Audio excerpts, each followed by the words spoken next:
There are moments in life when the past does not knock politely. It does not announce itself with warning or mercy. It returns quietly, wearing a familiar face, standing in a doorway, waiting to be recognized. For Duke Alistair Vane, master of Ravenhurst Estate, the past had been buried for 30 years, sealed beneath power, discipline, and a life built so carefully that nothing unexpected was ever allowed to exist within it. He had wealth, he had status, he had control. And in the vast, echoing halls of his estate, he had something else as well: silence. A silence so complete it had become part of him. He believed it would remain that way forever, until the morning a young woman arrived at his gates. She came with nothing but quiet dignity, steady eyes, and a name that meant nothing to him. Or so he thought, because the truth was far more dangerous than either of them could imagine. She was not just a servant seeking work. She was not just another passing presence in a house that had seen many come and go. She was the one thing he had spent his entire life running from, and the one truth that refused to stay buried. This is a story of power, of silence, of choices made in fear, and of a daughter who unknowingly walked into the house of the man who had abandoned her before she was even born. A story where love was denied, where betrayal was quiet, and where time did not heal. It waited. Now, let us go back to the beginning and show you everything. Drop a comment right now. Tell us where you are watching from. What time is it where you are? London, New York, Toronto, Sydney? We want to know how far this story has traveled. If this is your first time here, welcome home. Hit subscribe now. Ravenhurst Estate sat in the quiet dignity of the English countryside like a man who has spent his entire life being certain of his position. Iron gates, ancient oaks, rolling green fields stretching beyond the boundary walls in every direction. The house itself was vast and immaculate, every corridor gleaming, every surface exact, every detail aligned with the standards of a man who had built his life around precision and had never once questioned whether precision was the same thing as living. Duke Alistair Vane was 61 years old. He had the bearing of a man carved by discipline, tall, silver-haired, composed to the point of stillness. His reputation in high society was one of absolute authority, the kind of authority that does not announce itself because it does not need to. He moved through Ravenhurst the way he moved through everything, exactly, without waste, without warmth that had not been earned through a process he controlled entirely. Ravenhurst was perfect, and perfectly silent. For 5 years that silence had been managed by Mrs. Bryony Hale, his housekeeper. She ran the estate with quiet excellence and left one morning with her hands folded and a small, proud smile to tell him she was entering a caregiving training program, something she had long desired, a life of greater purpose. He respected her for it. He also needed a replacement immediately. "I have someone in mind," Bryony said. "A young woman of good character, quiet and diligent, in need of stable employment." Alistair trusted Bryony completely. He agreed without hesitation. He could not have imagined what she was about to bring through his door. Across the town, in modest lodgings that had never known luxury, Miss Elowen Vale was preparing for the meeting that would change her life. She was 22 years old, quietly composed in the way of a person who has learned composure, not from privilege, but from necessity. She had her mother's dark eyes and her mother's particular way of holding herself, straight-backed and steady, in a manner that had nothing to do with pride and everything to do with the simple decision to remain upright, regardless of what the world was doing around her. Her mother, Seraphine Vale, had been a seamstress, a woman of quiet dignity who had raised her daughter alone on resilience and love and the careful management of very limited means. Their home had been small, warm despite its smallness, full of the particular richness that comes from two people who have only each other and have decided that is enough. There had always been one absence, her father.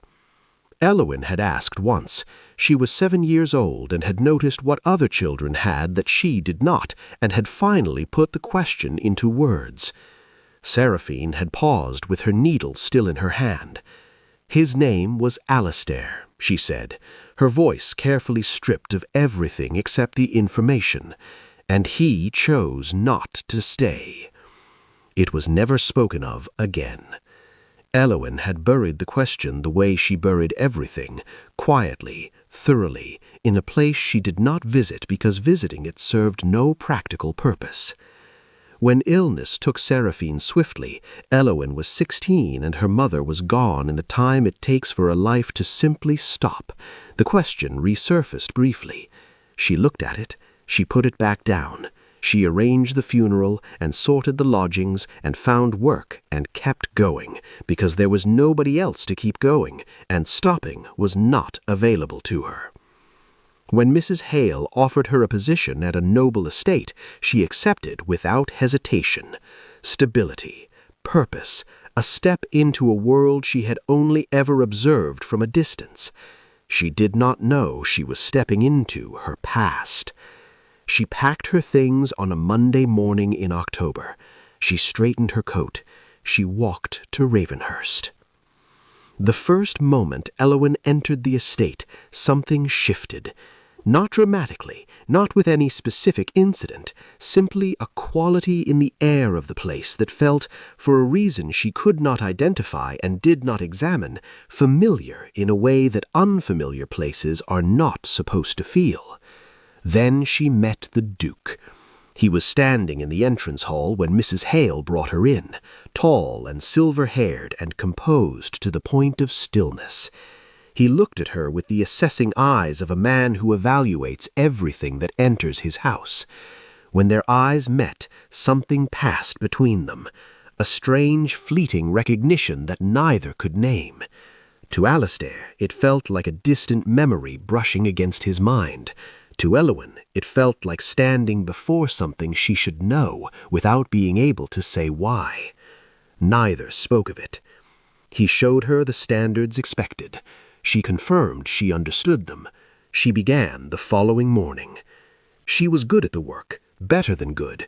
She learned the rhythms of Ravenhurst with the speed of someone who has been managing a household since she was 15 and finds the work itself straightforward.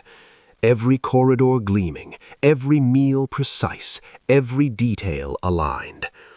The Duke found himself watching her occasionally, briefly, subtly, drawn by something he could not name and did not pursue. Neither of them knew yet what was coming. Lord Crispin Darlow arrived on a Thursday. Lord Crispin Darlow was everything Alastair Vane was not. Loud, expressive, unburdened by restraint. He filled rooms with laughter and spoke without filter and carried the past like an open book. He arrived at Ravenhurst on a Thursday, and by Friday luncheon he had said the thing that cracked everything open. Not deliberately, simply because Crispin Darlow had never learned the particular discipline of leaving certain things unsaid. Elowyn stood in the kitchen after the luncheon and did not move for a long time. The other staff moved around her, plates coming back from the dining room, the cook working at the range, the ordinary sounds of a household continuing its ordinary business, completely unaware that something had just happened in the dining room that was not ordinary at all. Elowyn stood at the counter with both hands flat on the surface. She was thinking. Not emotionally, not yet.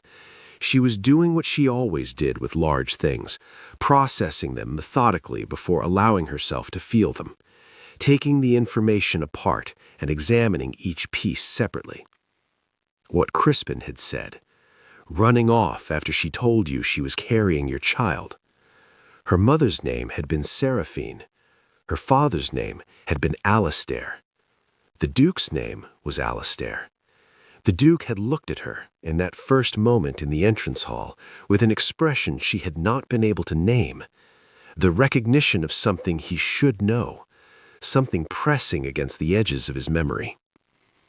She looked at her hands on the counter. She breathed carefully.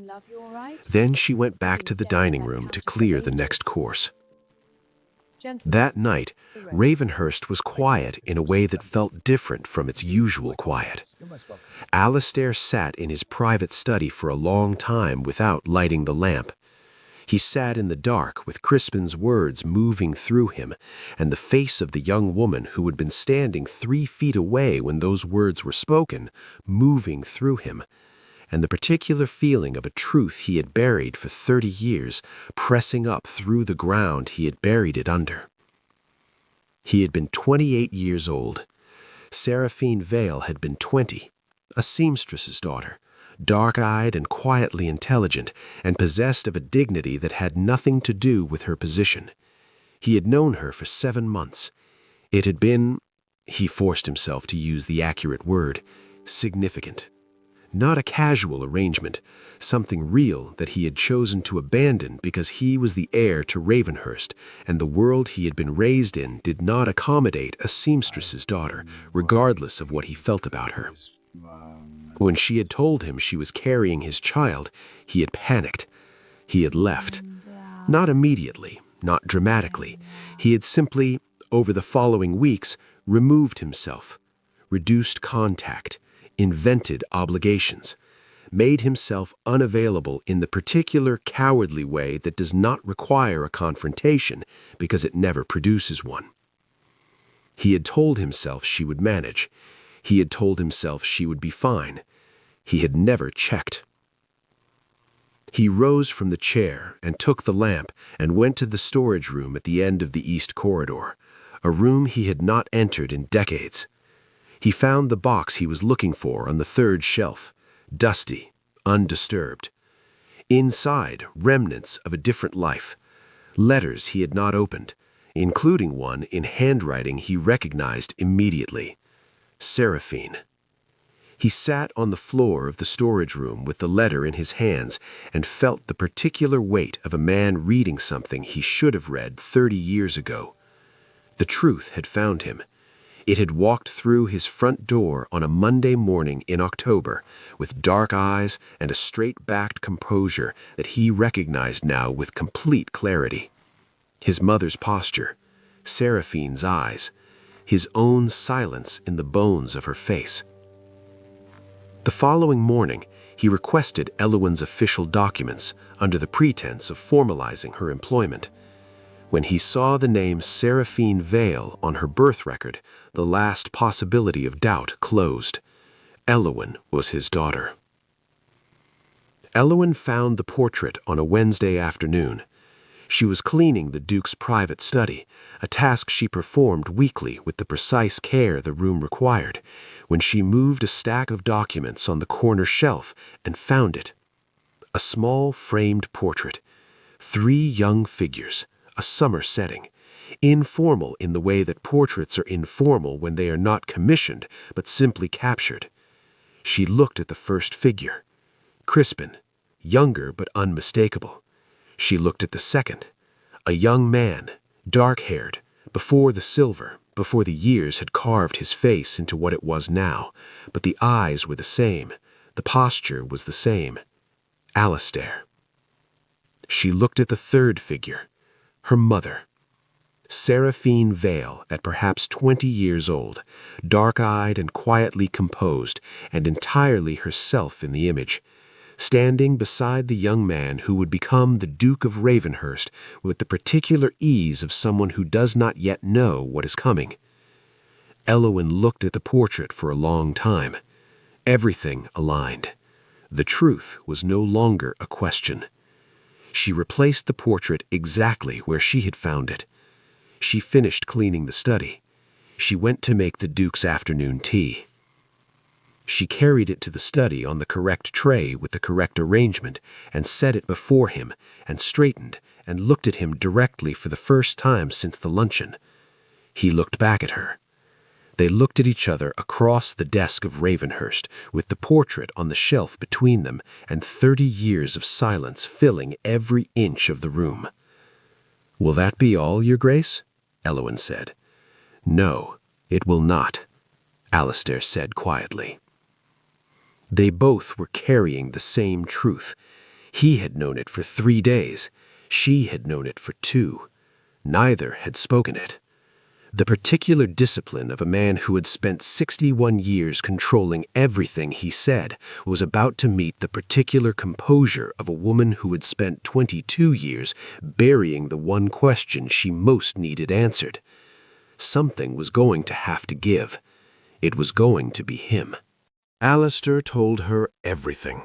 He did not prepare a version of events. He did not arrange the facts in a way that distributed the weight of them more favorably. He simply told the truth from beginning to end in the direct, organized manner of a man who has decided that honesty is the only thing left available to him. He told her about Seraphine, about the 7 months, about what it had been and what he had chosen to do with it when it became inconvenient.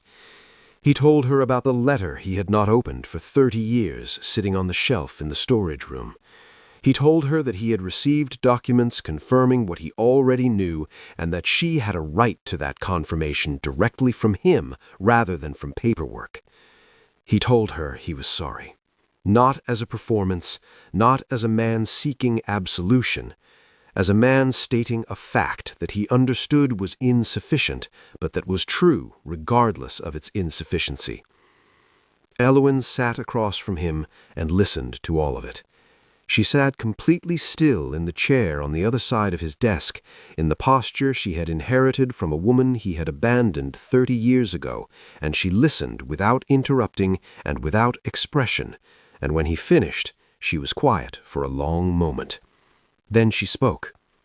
She spoke about her mother, not about what his abandonment had done to her mother because she had not been present for most of it and would not speculate. She spoke about who her mother had been, the seamstress working by lamplight after Eloin was asleep, the specific way Seraphine had of making small things feel like enough, the dignity she had carried, not as performance, but as genuine quality of character. The morning she had been fine, and the evening she had not been, and the 3 weeks after that, and then nothing. She spoke about growing up with an absence she had not been given the language to name until she was old enough to find the language herself. She spoke calmly, but every word carried the weight of everything it described. "You chose not to know," she said finally. He did not defend himself. "Yes," he said, "I did." The study was very quiet.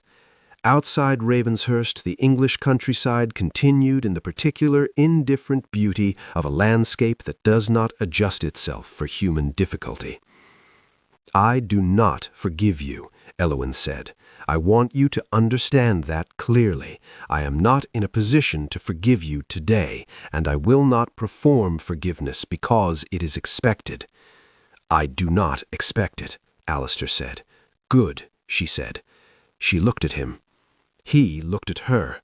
For the first time in 61 years, the Duke of Ravenshurst had no structure to stand behind, no authority, no precision, no carefully managed distance between himself and the consequence of his own choices. He simply sat in his chair and was looked at by his daughter and had nothing to offer except the truth he had already given. It was not enough. He knew it was not enough. He did not pretend otherwise. "What do you want to do?" he said. Eloin looked at him for a moment. "I want time," she said. "I am not leaving. I am not making any decision today. I want time to understand what this is before I decide what it means." "That is reasonable," he said. She stood. She smoothed her dress. She looked at the portrait on the shelf, her mother's face, his younger face, Crispin between them in an English summer 30 years ago before any of this had happened yet. She looked back at the Duke. "She was a remarkable woman," Elowen said, "in case you wanted to know." She walked out of the study. Alistair sat alone for a very long time. Something had changed, not resolved, not healed, not any of the clean things that stories sometimes promise, simply changed.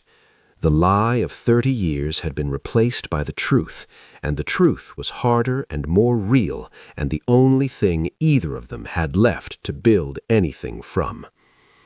Ravenshurst was still vast, still immaculate, still silent, but the silence felt different now.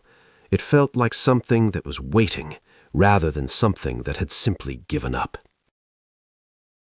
Elowen stayed. She went back to her duties the following morning with the quiet efficiency she always brought to them, and said nothing to anyone, and performed nothing for anyone, and simply continued. The staff noticed something was different between her and the Duke without being able to identify what. There were no dramatic incidents, no visible signs of the conversation that had taken place in the study. Simply a quality in the air between them that had not been there before. A different kind of attention, a different kind of silence when they were in the same room. Alistair found himself doing something he had not done in a very long time. Adjusting. He had lived at Ravenhurst for 40 years and had never adjusted to anything, because Ravenhurst adjusted to him. He was the Duke. Everything moved in relation to him. The household, the staff, the county, his own carefully managed interior life. He began to notice small things about Elowen.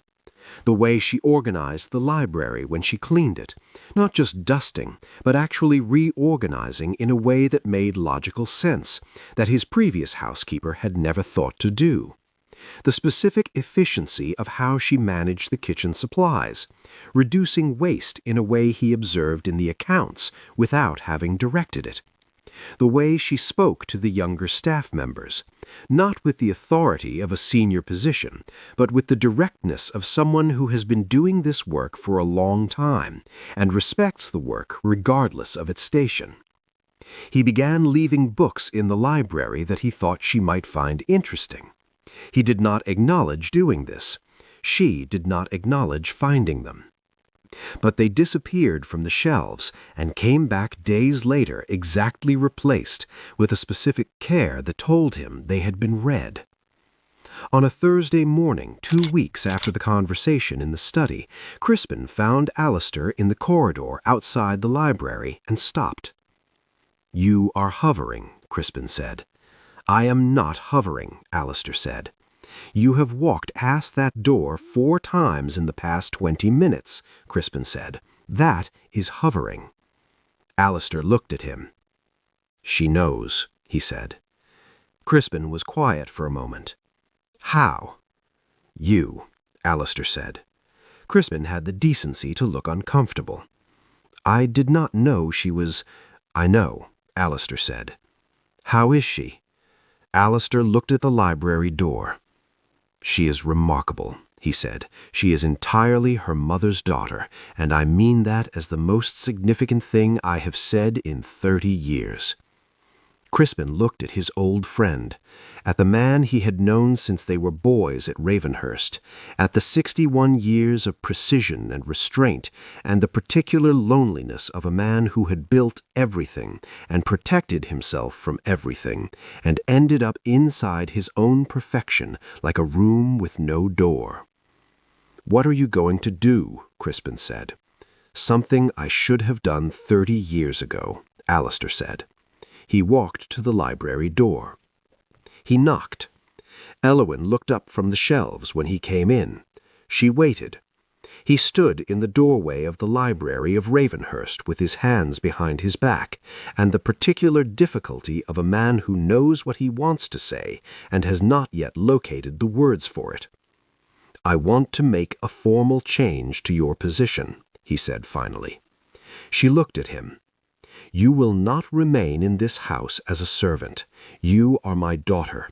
You will stand where you should have stood from the beginning."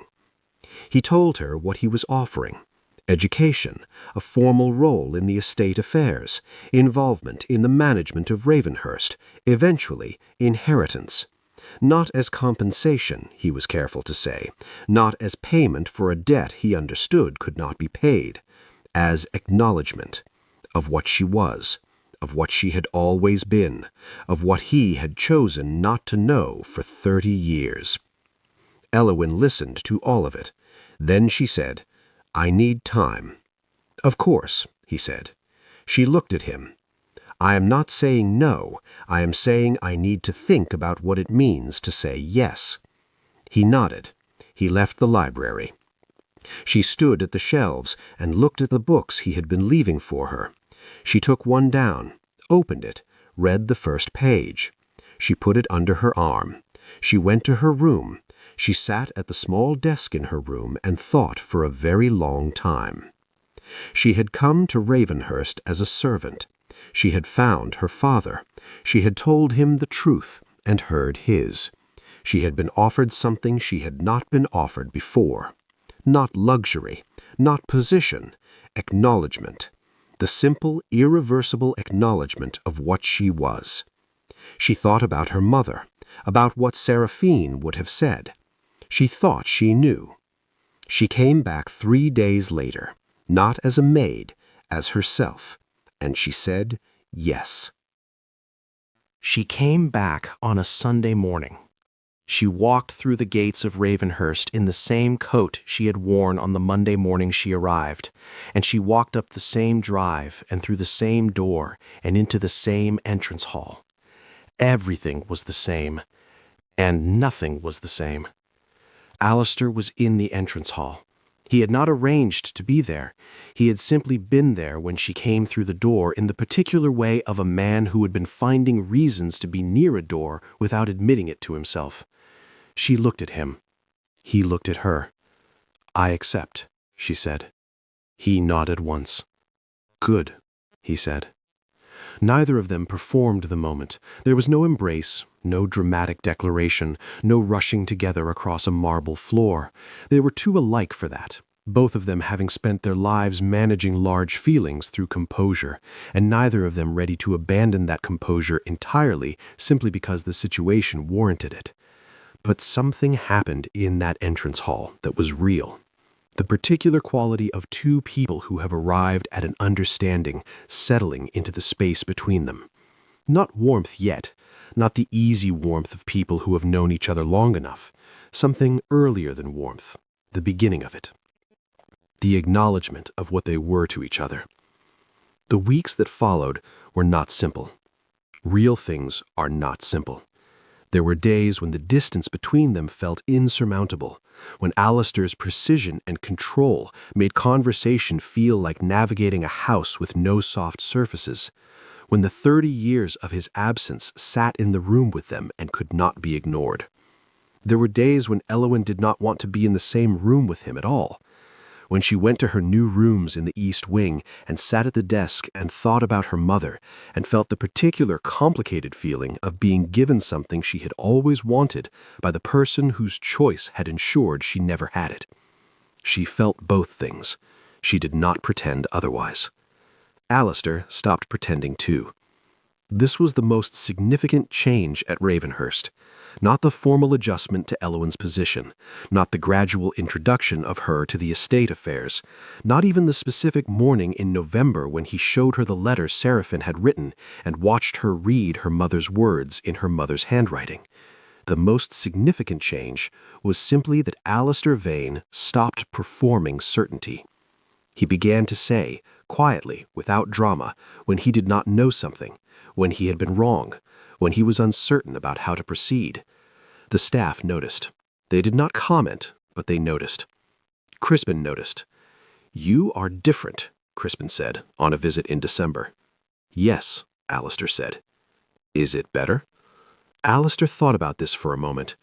"It is more honest," he said. "I think that is the same thing." On a December evening, Elowyn came to find Alistair in the study. She came without knocking, which was new. She stood in the doorway with a ledger from the estate accounts in her hand and an expression that meant she had found something and had an opinion about it. She sat across from his desk and showed him what she had found, an inefficiency in the management of the northern boundary properties that had been quietly losing money for several years and that his estate manager had apparently not caught. Alistair looked at the figures. Then he looked at her. "How did you find this?" "I read everything," she said, simply. "All of it, from the beginning." He looked at the figures again. "Your mother used to do that, read everything from the beginning. She said you could not understand where something was if you did not know where it started." Elowyn looked at him. "She said that to me too," she said quietly. Something passed between them in the firelit study. Not resolution, not the clean ending of 30 years of absence and consequence, simply a moment, small and specific and real. Two people who were learning, slowly, imperfectly, with difficulty, what they were to each other. "I will speak to the estate manager in the morning," Alistair said. "I already drafted a letter," Elowyn said. She put it on the desk. He read it. It was exactly right. He looked up at his daughter. "Your mother's mind." "And apparently yours," she said. She stood and took the ledger and walked out of the study. Alistair sat at his desk for a long time afterward. Ravenhurst was quiet around him, but it was a different quiet now. Not the silence of a house that has given up on warmth, the silence of a house that is waiting to find out what comes next. Forgiveness did not arrive on a specific day. It did not announce itself. It came the way real things come, gradually, quietly, in the accumulation of ordinary moments that individually mean little and together mean everything. A letter read by firelight, a ledger on a desk, a book left on a shelf and taken down and read and replaced with care. Alistair Vane had spent 61 years building Ravenhurst into something perfect. He had not understood that perfect and whole were not the same thing. He understood now. Elowyn did not stop grieving her mother. She was not supposed to. Seraphine Vale had been remarkable, and remarkable people deserve to be grieved properly and for as long as necessary. But she found, slowly, on her own terms, that grief and living were not opposites, that you could carry one and still do the other, that her mother had known this and had lived it every day of the life she had built alone. Elowyn had inherited that, among other things. Crispin Darlow continued to visit Ravenhurst with the cheerful frequency of a man who considers himself entirely responsible for a good outcome he stumbled into accidentally. Nobody corrected him. Ravenhurst changed, not dramatically, not all at once, in the particular way that houses change when the people inside them decide to stop performing and start living. The silence that had defined it for 30 years was still there, but it was softer now, full of something it had not held before. A father who had finally stopped running, a daughter who had chosen not to. And between them, fragile and real and built on truth rather than pretense, something that had not existed at Ravenhurst in a very long time. A beginning. If Elowyn's story moved you, if that study scene took your breath away, if this is the kind of storytelling you have been looking for, drop a comment right now. Tell us where you are watching from. What time is it where you are? London? New York? Lagos? Toronto? Accra? Sydney? We want to know how far this story has traveled. If this is your first time here, welcome home. Hit subscribe now. New stories every week, only on Duke and Duchess. Share this today with someone